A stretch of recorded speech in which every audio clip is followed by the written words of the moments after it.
যদি কোনো মানুষ কোনো একটা বেয়াদবি করে, যেমন নামাজ পড়ে না, মদ খায়, কোনো এমন একটা মানুষ আছে যে লোকটা নামাজও পড়ে, রোজাও রাখে, আবার সুযোগ পেতে গেলে হয়তো চুরি চামারি করে, পরের ফসল কেটে আনে, ভুট্টার ডুগি কেটে আনে, খেসারি কেটে নিয়ে চলে আসে, নিজের গাইকে খাওয়ায়, তাহলে এই মানুষটার ভেতরে ধর্মের যেটা ভালোবাসা, সে জিনিসে এখনো সম্পূর্ণ বাসা বাঁধতে পারেনি।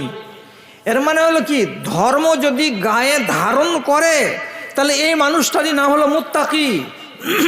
ও সব সময় মনে করবে আমি আল্লাহকে বলে ভয় করে চলবো। কেন? যে আল্লাহ রাব্বুল আলামিন আমাকে যা করতে বলেছেন সেটি করব, আর যা আমাকে বারণ করেছেন সেইটি আমি সেখান থেকে দূরে সরে থাকবো, তাহলে আমি হব মুত্তাকি। তো এই মানুষটা কি জানে না পরের ফসল কেটে নেওয়া এটা কত বড় অপরাধ? পরের গাছের ফল পেড়ে নেওয়া এটা কত বড় অন্যায়? এ তো জানে। তাহলে জানে, তারপরেও যদি এ কাজ করে, তাহলে জানতে হবে যে আল্লাহ রাব্বুল আলামিনের এই কানুনটাকে এই লোকটা বুড়ো আঙুল দেখায়।